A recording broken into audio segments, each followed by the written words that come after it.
Quatrième chapitre. Le feu couvait déjà depuis un certain temps.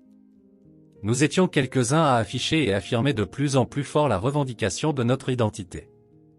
Notre langue, notre culture étaient méprisées. Nous revendiquions la reconnaissance de notre berbérité, nous voulions que Tamazight, notre langue, soit enseignée à l'école. À la même époque, Mouloud Mameri, écrivain et universitaire, se battait pour que la chaire de berbère qu'il occupait à l'université d'Alger soit maintenue. Nous le considérions comme un véritable modèle. Écrivain francophone, il a considérablement travaillé au respect de la culture berbère. Il a largement nourri notre génération. Pour nous, il était devenu un symbole et son enseignement était essentiel. Dans le climat d'hostilité qui régnait à l'époque, il fallait être courageux pour enseigner le berbère. À plusieurs reprises son enseignement s'était trouvé menacé. Le pouvoir voulait éliminer cet espace de liberté que Mouloud Mameri avait su créer et qu'il défendait obstinément.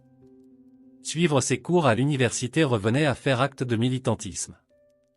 En mars 1980, Mouloud Mameri devait donner une conférence sur la poésie kabyle, au cours de laquelle il lirait des poèmes anciens. Politiquement, on ne pouvait rien lui reprocher. Telle ne fut pas l'avis des hommes au pouvoir, notamment Chadli Benjedid. Estimant qu'il s'agissait là d'un acte subversif, il interdit purement et simplement la conférence. Aussitôt, les étudiants décidèrent d'élever une protestation sans savoir exactement quelles allaient être les répercussions de leur réaction. Pour eux, la question ne se posait pas. Ils se regroupèrent devant l'université de Tizi Ouzou, puis le lendemain, appelèrent à une manifestation. Nous étions le 11 mars. Depuis l'indépendance, en 1962, c'était la première manifestation organisée en Algérie où figurait le mouvement culturel berbère. Parti de l'université, la contestation s'étendit peu à peu à toute la Kabylie. Les hôpitaux se mirent en grève, les lycéens et les étudiants intervenaient dans les entreprises pour que les ouvriers rejoignent le mouvement tandis que des comités de vigilance s'organisaient un peu partout. Bien sûr, on se doutait que le pouvoir préparait une riposte, rendue inévitable par l'ampleur qu'avaient prise les événements. Le 16 avril, une grève générale paralysait toute la Kabylie. Pour la première fois depuis l'indépendance, une révolte populaire se dressait contre un pouvoir qui se prétendait issu de la révolution qui faisait l'admiration des pays du tiers-monde et était un modèle pour nombre d'entre eux. Nous étions sous le feu des projecteurs de la presse internationale, tandis que la presse nationale, aux mains du parti unique, ne donnait pas la moindre information. Encore moins le pouvoir. 4 jours plus tard, dans la nuit du 19 au 20, l'armée donna l'assaut. Tous les endroits occupés furent brutalement investis, lycées, universités, hôpitaux. À la cité universitaire, les dortoirs furent en partie détruits. Les assauts causèrent des centaines de blessés, mais, miraculeusement, pas de morts. Au cours de la sévère répression qui s'ensuivit, la police procéda à des centaines d'arrestations. Ces événements, je les suivais de loin, car j'étais en France à ce moment-là. Je dévorais la presse, je passais mon temps à téléphoner car je voulais être informé heure par heure de leur déroulement. J'enrageais de ne pas y participer, mais il y avait l'Olympia, et mon premier grand concert à Paris. J'étais déchiré, partagé entre le besoin d'être parmi les miens et mon engagement d'artiste.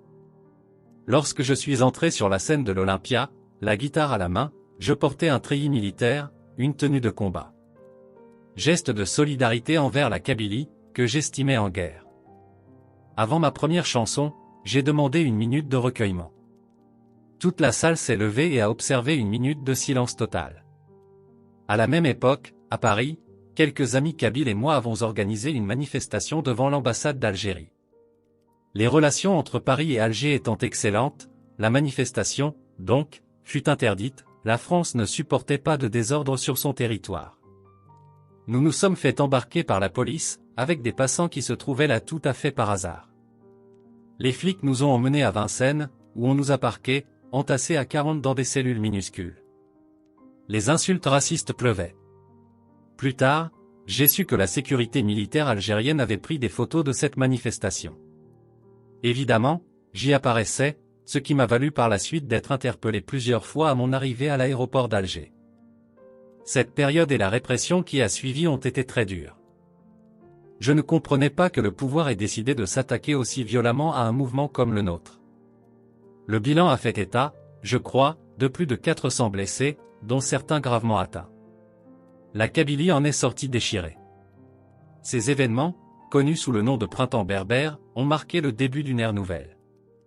Quelque chose d'irrémédiable s'était produit, une cassure entre le pouvoir algérien et nous, les Kabyles.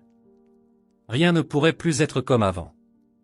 Certes, nous avions reculé, comment aurait-il pu en être autrement? Mais, au fond de nous-mêmes, nous nous sentions les plus forts. Nous avions défié le pouvoir. Malgré la répression, nous considérions notre action comme une victoire. Si je peux faire cette comparaison, le 20 avril 1980 est un peu pour ma génération l'équivalent de novembre 1954 pour mon père, les premiers pas vers l'indépendance. Le 20 avril, c'est toute une génération, celle de l'après-guerre, qui s'est opposée au pouvoir qui l'étouffait. Pour la première fois, nous avons pris des coups mais nous savions pourquoi, pour la revendication de notre identité, que nous voulions porter à la pointe de notre combat. Depuis l'indépendance, le sujet était resté tabou, sans doute était-il ressenti comme une menace pour le pouvoir. Le 20 avril, nous avons pleinement assumé notre combat, et personnellement, je l'ai vécu comme un nouvel acte de naissance. C'est la raison pour laquelle cette date reste importante pour tous les Berbères, et que chaque année, nous en fêtons l'anniversaire. Chaque année, je retourne là-bas, chez moi. Chaque année, ce sont des centaines de milliers de Kabyles qui répondent présents. D'ailleurs, il y en a de plus en plus, parce que les jeunes rejoignent à leur tour le mouvement. La jeunesse a adopté notre combat, même ceux qui ont 20 ans aujourd'hui, et qui en avaient 6 en 1980. Les défilés se terminent généralement par de vastes meetings où l'on chante. En ce printemps 1994, le stade de Tizi était noir de monde, plein d'une foule incroyable, une véritable fête. J'ai chanté des chansons contre le terrorisme. J'ai parlé de l'assassinat de nos intellectuels par les intégristes, de cette terrible liste noire qui s'allonge chaque jour davantage. J'ai dénoncé les abus du pouvoir. J'ai chanté contre le laxisme des autorités dans la lutte contre la violence aveugle des intégristes. Le pouvoir laisse faire l'intégrisme en Kabylie et il étouffe notre évolution culturelle et identitaire.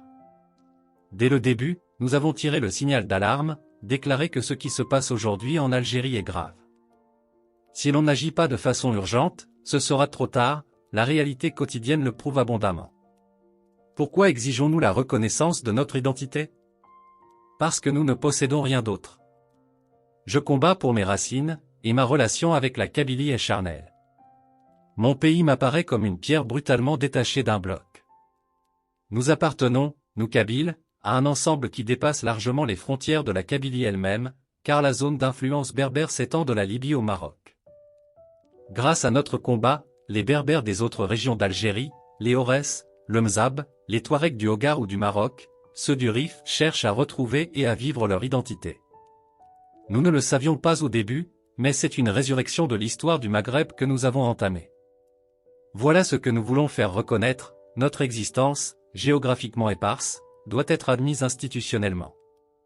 En fait, à travers le mouvement culturel berbère, c'est tout l'avenir maghrébin se jouer, dans une certaine mesure, le bassin méditerranéen dans son ensemble est concerné. De plus, au-delà de l'aspect culturel et politique, je me sens impliqué par la Kabylie, parce que j'y cultive une affectivité particulière. Lorsque quelque chose se produit là-bas, un événement, une catastrophe, et que je ne suis pas chez moi, je le supporte mal. Entre la Kabylie et moi existe une relation de près de 40 ans. Cette terre est mon refuge, mon terrier, ma consolation, le seul endroit où je me sente véritablement bien. Beaucoup de choses nous réunissent, nous soudons, notamment, ce combat, cette résistance et une certaine forme de survie.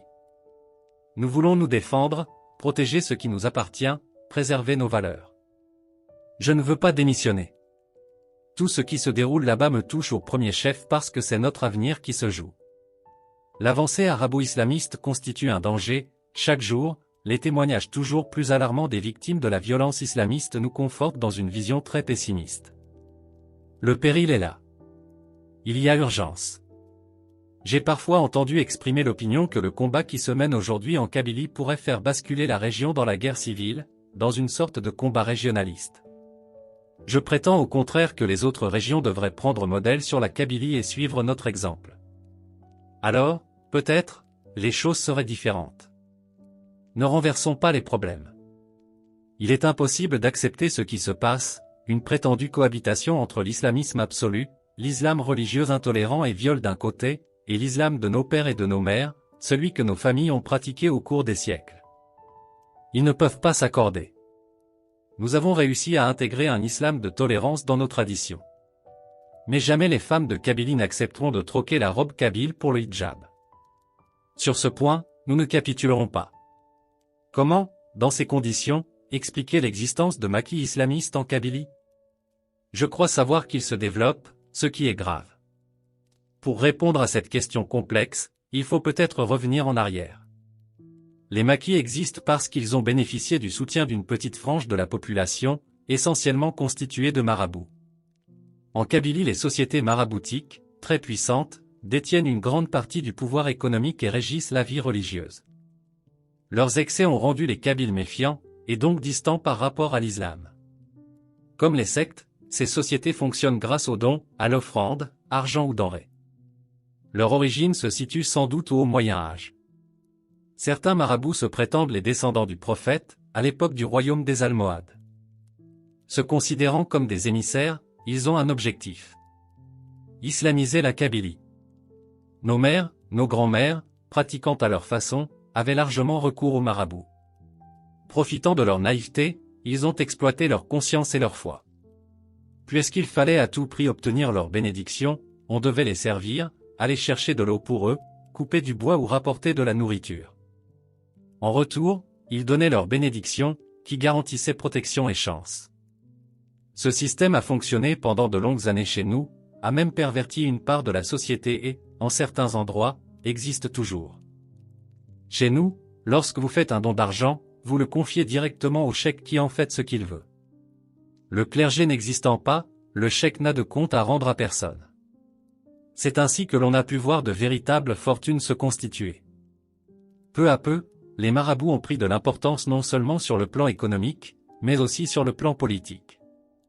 Le régime, d'ailleurs, les a largement utilisés, car ils formaient une sorte de relais entre les populations autochtones et le pouvoir central. Par parenthèse, depuis l'indépendance, tous les ministres kabyles sont des marabouts, ce n'est pas un hasard. On avait besoin d'eux. Ils sont devenus l'autorité, et cette responsabilité leur a valu un réel statut social. Le phénomène maraboutique, qui avait régressé dans les années 1970 à 1980 grâce notamment au mouvement culturel berbère attaché depuis toujours à dénoncer leur emprise, même si pendant longtemps en parler était tabou, paraît aujourd'hui, malheureusement, ressurgir plus vigoureusement, étant donné la profondeur de la crise morale et politique qui secoue notre pays.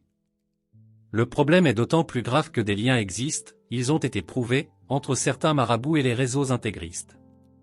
Les islamistes qui cherchent un appui dans les villages utilisent le relais des marabouts, je reviendrai plus tard sur ce point. N'en déplaise à certains, le fait est là et vérifiable, de grandes familles maraboutiques financent aujourd'hui la mouvance intégriste. Si l'on veut bien y regarder d'un peu près, on se rendra compte qu'en Kabylie, les fiefs intégristes sont en même temps des fiefs maraboutiques. Il faut que nous, démocrates, luttions sur trois fronts, le pouvoir, les intégristes et les marabouts. Heureusement, les choses évoluent, tout doucement peut-être, mais elles évoluent depuis les premières actions intégristes. Il y a 3 ans de cela, les gens ont pris conscience que le danger menaçait et qu'il fallait s'organiser. Aujourd'hui, l'urgence s'impose. Plusieurs villages ont décidé de mettre en place des comités de vigilance. Lorsque les risques se précisent, les villageois s'organisent en petits groupes et, la nuit venue, forment des patrouilles de surveillance, armées de simples fusils de chasse datant de la guerre d'indépendance. Ce sont ces comités et leurs actions qui, souvent, ont empêché l'assaut d'islamistes appartenant au GIA, le groupe islamique armé. Les exemples ne manquent plus, en Kabylie, où tel village a repoussé les terroristes du GIA tel jour. Telle est la situation actuelle. Devant les carences du pouvoir incapable de protéger la population, il faut se défendre. C'est notre existence même qui est menacée, notre vie et notre dignité. Notre liberté est à ce prix. Nous voulons vivre, penser, écrire, chanter. Les Kabyles ont droit à leur liberté. Droit également de choisir leur religion et la façon dont ils veulent la pratiquer. Les femmes ont le droit de sortir sans voile sur la tête. Nous voulons que nos enfants puissent s'épanouir dans un milieu culturel leur appartient.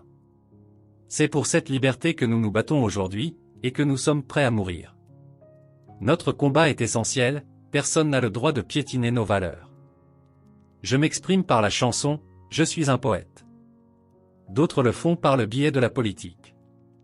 Mon enlèvement et la solidarité qui a suivi l'ont prouvé. Si les Kabyles n'étaient pas d'accord avec ce que je défends, avec les valeurs que j'exprime, ils ne se seraient pas mobilisés comme ils l'ont fait. Ils m'ont sorti de l'enfer. Notre combat est commun. Pour mon peuple, je représente une sorte d'espoir. Pour cette raison, lorsque je me produis chez moi dans un gala, je ne me fais jamais payer. Je ne m'encense pas le droit. J'ai le devoir de me produire devant ce public qui m'aime et, en retour, la seule façon que j'ai de lui dire que je l'aime est de lui offrir mes spectacles. Les rares fois où j'ai fait des galas payants, la recette est allée directement à une association ou une œuvre. Je n'ai jamais triché, et tout le monde sait ce que j'ai enduré. Peut-être les Kabyles s'identifient un peu à moi. J'ai toujours été un esprit libre refusant les luttes partisanes et les clans. La Kabylie aussi a toujours été rebelle au pouvoir central. Le combat, la lutte sont des constantes dans notre histoire. Certains me considèrent comme une légende vivante, c'est évidemment largement exagéré, mais à coup sûr les jeunes voient en moi une sorte de modèle. Je n'ai jamais caché les galères que j'ai subies dans ma vie, ni les moments difficiles, pas plus que mes erreurs. Je n'ai jamais caché à mon jeune public que j'ai fait de la prison et qu'il faut faire attention, parce que l'on peut très vite basculer. La prison, pour moi, a un nom et une adresse, 42 rue de la Santé à Paris. Bloc D. J'y suis resté un mois et je n'en garde pas un si mauvais souvenir. L'épisode est cocasse et mérite d'être raconté. En 1985, j'avais de grosses difficultés avec un producteur, les éditions Disco Laser, qui m'escroquait et me devait beaucoup d'argent. J'enregistrais à l'époque un disque à Nogent-sur-Marne et je rentrais assez tard à mon hôtel près de Barbès. Un soir, je trouve le producteur qui m'attendait à la réception de l'hôtel. Sous sa veste, je vois un couteau. Il commence par m'insulter. Peut-être avait-il bu, en tout cas, je sentais que les choses commençaient à mal tourner. J'avais, moi aussi, un couteau dans ma chambre. Sous un prétexte quelconque, je monte le chercher. En redescendant, je constate que mon producteur, loin de se calmer, me provoque de plus belle. Un certain code d'honneur m'interdit de me laisser insulter de la sorte. La scène devait évoquer un archaïque affrontement de gladiateurs. Dès qu'une voiture passait, nous faisions comme si de rien n'était. Aussitôt après, la bagarre reprenait avec plus d'énergie. À un moment donné, peut-être étais-je plus souple que lui, je le touche à l'abdomen. Il s'écroule. Affolé, je me suis enfui. Je suis allé dans une boîte de nuit où j'ai essayé de réfléchir, il fallait que je quitte le pays. J'ai pensé rejoindre Annemasse où j'avais des amis et, de là, gagner l'aéroport de Genève pour prendre le premier avion vers Alger.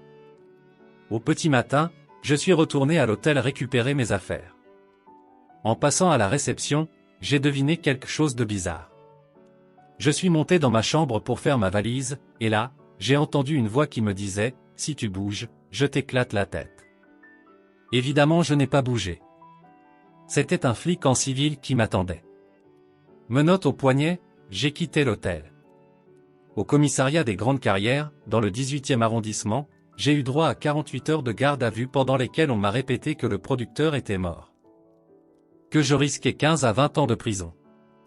Bref, que pour moi les choses allaient très mal. Je ne sais pas pourquoi on a essayé de me faire croire à la mort du producteur alors qu'en fait il n'était que blessé.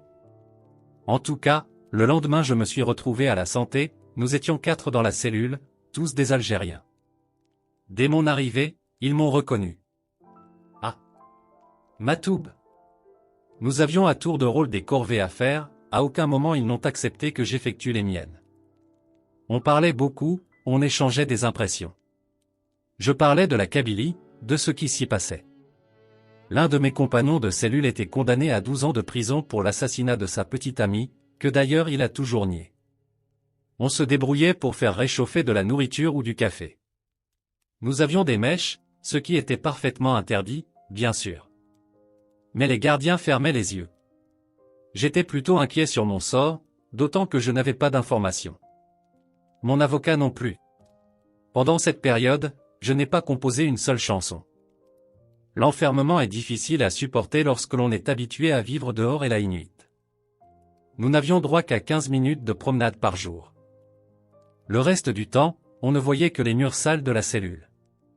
Enfin, 4 semaines plus tard, je suis convoqué chez le directeur qui me tient des propos incroyables. Je suis désolé, soyez sûr que nous avons la plus grande considération pour vous. Un jour, vous vous souviendrez des semaines que vous avez passées ici comme d'une expérience. Vous savez, beaucoup de grands hommes ont fait de la prison à la santé. Il m'annonçait que j'étais libéré, le producteur, légèrement blessé, était un multirécidiviste de l'arme blanche.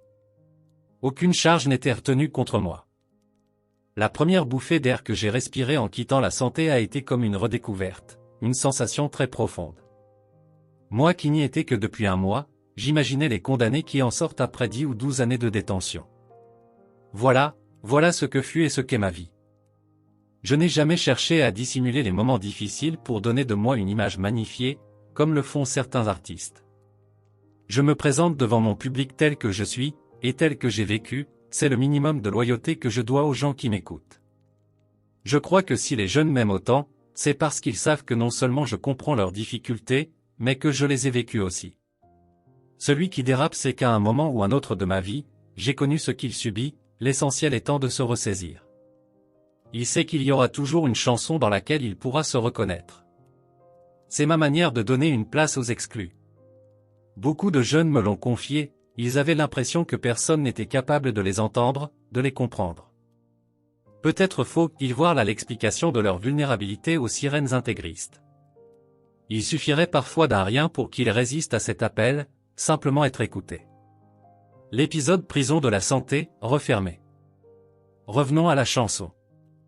À mon image, mes poèmes sont indisciplinés, dérangeants. Dans mes chansons, je parle de tout, de la vie, de l'amour, de la mort. J'aborde tous les sujets, je dénonce les abus sous toutes leurs formes. Oui, on peut considérer que je suis un chanteur engagé. À partir du moment où je mets en cause le pouvoir qui m'a enlevé ma dignité, qui méprise mon identité, ma culture, et dont je conteste les dictats, je suis engagé, en effet. C'est parce que je dérangeais que l'on m'a enlevé. C'est parce que je dérangeais que l'on a tiré sur moi. C'est parce que je dérange que mes chansons, connues partout dans le pays, sont aujourd'hui interdites sur les ondes des radios et à la télévision algérienne. Je n'ai jamais été diffusé. Aucun de mes galas n'a jamais été retransmis. Je ne me suis jamais produit à la télévision. Si invraisemblable que cela paraisse, c'est la réalité. On me considère comme le chanteur le plus populaire dans mon pays, et je reste interdit d'antenne. Paradoxe étonnant. Ce succès vient sans doute de ce que je m'adresse aux gens, que je leur parle. Je suis à l'écoute de ce qui se passe. Avant mon enlèvement, je discutais longuement dans les cafés, c'est d'ailleurs là que le GIA m'a arrêté, avec des vieux, des jeunes, en général des gens simples. Nous parlions de tout. De leur vie, de leurs craintes et des difficultés auxquelles ils devaient faire face. J'étais avec eux, tout simplement. Je connais tout le monde là-bas, et tout le monde me connaît. Je suis en quelque sorte l'enfant d'une collectivité. Lorsque je leur parle, les gens savent que je ne les trahirai pas. Au contraire, je suis en quelque sorte leur porte-parole. J'exprime ce que n'ose pas dire, je suis un porte-drapeau, élevant le mot « identité » comme un étendard. L'alcool, j'en parle aussi parce que je ne vois pas pourquoi j'arrêterais d'en boire sous prétexte que quelques fanatiques de l'islam veulent m'imposer leurs lois. Toute religion fanatisée a toujours été un frein à la progression des idées et des mentalités, et a toujours paralysé l'évolution du savoir. L'histoire est riche d'exemples, le Moyen Âge, les guerres de religion, l'attitude du clergé pendant la Révolution française, etc. La religion exploite les consciences. Je ne veux pas que l'on exploite la mienne. Au nom de cette religion, on assassine chaque jour en Algérie, intolérance et bêtise. On s'attaque à tout ce qui fait évoluer, les intellectuels, les médecins, les journalistes, les enseignants, les jeunes femmes qui refusent de porter le voile. Même les enfants servent de moyen de pression sur les parents. Des êtres que j'aimais beaucoup ont été tués parce qu'ils avaient le malheur de penser ou d'écrire, parce qu'ils étaient des esprits libres. L'un d'eux, Tahar Djaou, a été le premier journaliste à tomber sous les balles intégristes. J'ai composé, pour lui rendre l'hommage qu'il méritait, une chanson qui s'adresse à sa fille et qui porte d'ailleurs son nom, Kenza. J'ai imaginé une voix s'adressant, de l'au-delà, à cet enfant de 3 ans. C'est l'homme révolté qui s'exprime et s'indigne des larmes sur le visage d'une petite fille. Je suis allé voir Tahar Djaou à l'hôpital avant sa mort. Il était en salle de réanimation. J'étais présent à son enterrement. J'ai vu la détresse de sa famille. La douleur visible sur les visages m'a été insupportable. Cet homme sincère, aux qualités morales exceptionnelles, ils l'ont tué. En l'assassinant, c'est nous tous qu'ils ont voulu faire taire. C'est la conscience populaire que l'on veut bâillonner.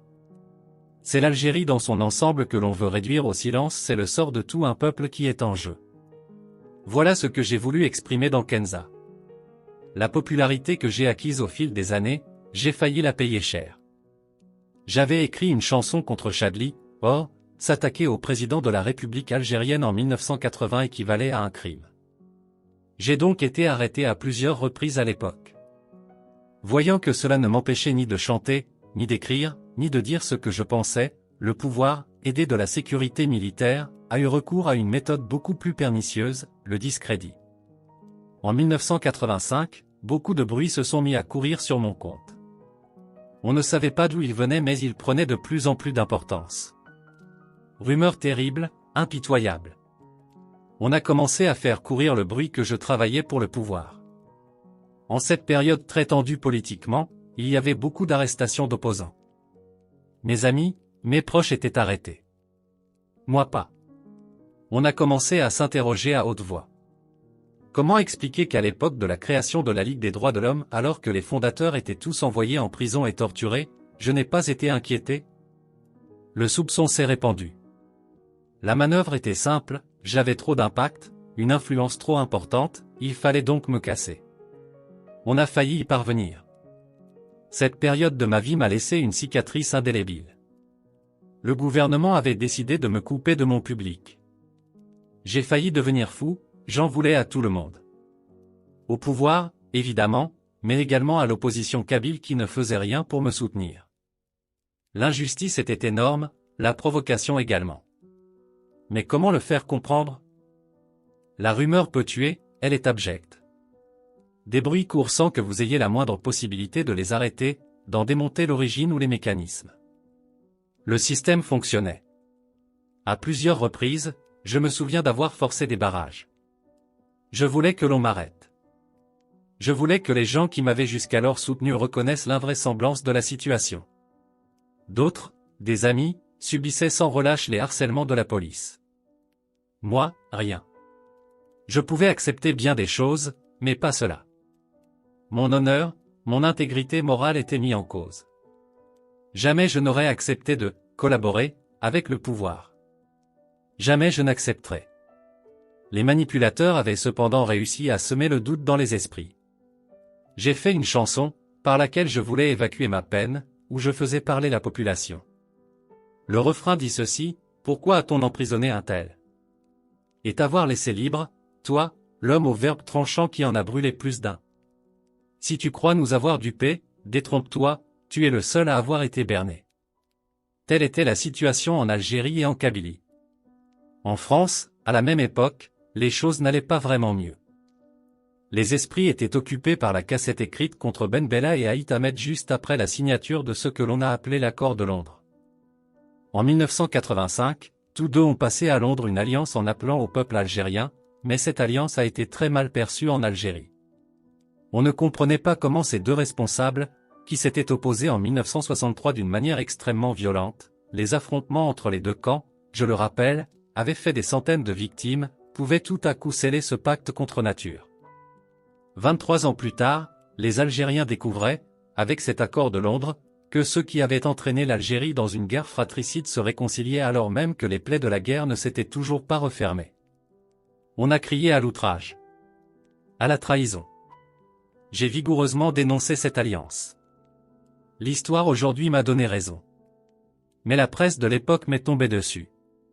Je me souviens de l'article de Libération. L'auteur y dénonçait le fascisme d'un certain Matou Blounès qui propose, entre deux accords de guitare, de jeter les Arabes à la mer. Quand j'ai lu cela, j'ai failli devenir fou. En Algérie je pouvais me défendre contre de tels propos. En France, cela m'était beaucoup plus difficile. Libération est un grand journal et la communauté maghrébine important. Qualifier mes propos, et donc moi-même, de fasciste, c'était aller très loin. Les choses ont failli tourner dramatiquement, quelque temps après la parution de cet article, alors que je me trouvais avec un ami près de la gare Saint-Lazare.